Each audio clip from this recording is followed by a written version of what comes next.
ឧទាហរណ៍ថាពេលដែលយើងបច្ឆេះមកវាធ្វើឲ្យឡានយើងវាចាប់ខូចកុំសើម៉ាស៊ីនត្រជាក់របស់យើងឬក៏គេហៅថា motor ពេលដែលយើងបច្ឆេះទៅវាទាញហើយយល់អត់វាទាញកុំសើដើម្បីឲ្យវាត្រជាក់អញ្ចឹងណាអញ្ចឹងកុំតន់បើកវាពេលដែលយើងបច្ឆេះម៉ាស៊ីនឡានណាយើងត្រូវបិទសិនយល់អត់បាទបិទពេលឧទាហរណ៍ឥឡូវយើងកាច់សោបិទមែនអត់កាច់សោបិទអានឹងយើងបិទដែរមែនអត់នេះបិទនេះកាច់បិទហ៎ហ្នឹងហើយពេលដែលយើងបច្ឆេះឡានវិញយើងត្រូវជន់ប្រាំងបាទជន់ប្រាំងចុចវាចុចបច្ឆេះមកណានេះចុចហ្នឹងមកពេលដែលបច្ឆេះមកហើយយើងបើកម៉ាស៊ីនត្រជាក់ជាមួយយើងត្រូវបើកអានេះសិនបាទបើកអានេះបើកដង្ហើលណាបើកដង្ហើល2កាំឬក៏3កាំសិនមកតាមចិត្តយើងឯងណាបាទនេះគ្រូបើកប្រហែលជា3កាំបាទ3កាំហើយបានយើងចុចនេះ AC ឃើញ AC នេះអត់បាទអញ្ចឹងបើសិនតែយើងបើកដង្ហើលហើយបើសិនករណីយើងអត់បើក AC ទេបានឡានយើងវាអត់ត្រជាក់ទេវាចេញតែខ្យល់មកធម្មតាទេណាអញ្ចឹងយើងត្រូវចុចឡើងលើឬក៏ចុចចុះក្រោមដើម្បីឲ្យវាបើក AC អញ្ចឹងឃើញបើក AC ឃើញវាប្រឹងអត់ម៉ាស៊ីនវាប្រឹងខ្លាំងណាស់យល់ទេ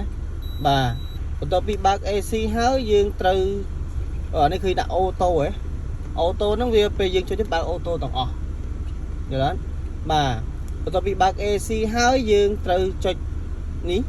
ឃើញដាក់រូបសញ្ញាឡានហើយមានសញ្ញាព្រួញហ៎មិនថាខ្យល់យើងប្រើខ្យល់ក្នុងឡានឬក៏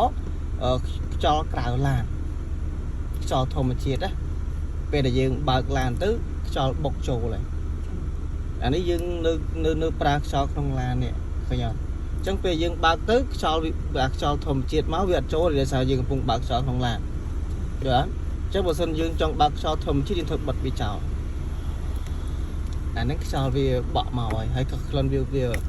ប្លែកដែរណាធំក្លិនពីក្រៅមកចូលក្នុងឡានបានណាអាហ្នឹងណាអូខេឥឡូវយើងប្រើអូខេអានេះយើងប្រើខ្យល់ក្នុងឡានហើយអានេះវិញកន្លែងដែលយើងសេរីឲ្យវាត្រជាក់ចុងជើងឬក៏ត្រជាក់ខាងមុខណាអញ្ចឹងបើសិនយើងចង់ជាក់ចុងជើងបាទយើងនេះយើងមើលលើនេះឃើញអត់អញ្ចឹងខ្យល់នេះបាញ់ពីផ្នែកពីមានចុងជើងឬក៏មុខយល់អត់បាទហើយបើសិនយើងខ្ជិលប្រើចុងជើងយើងដាក់តែមុខបានហ្នឹងនេះចុចវាសេរីមកសេរីឲ្យចាំមុខមកនេះអានេះមុខឃើញអត់បាទហើយបាទនេះវិញចុងជើងផងមុខផងមួយទៀតមកអានេះត្រជាក់ចុងជើងអញ្ចឹងខាងលើលេងមានខ្យល់ហើយបាទស្ងាត់ជ្រាបឃើញទេខ្យល់ខាងក្រោមវិញ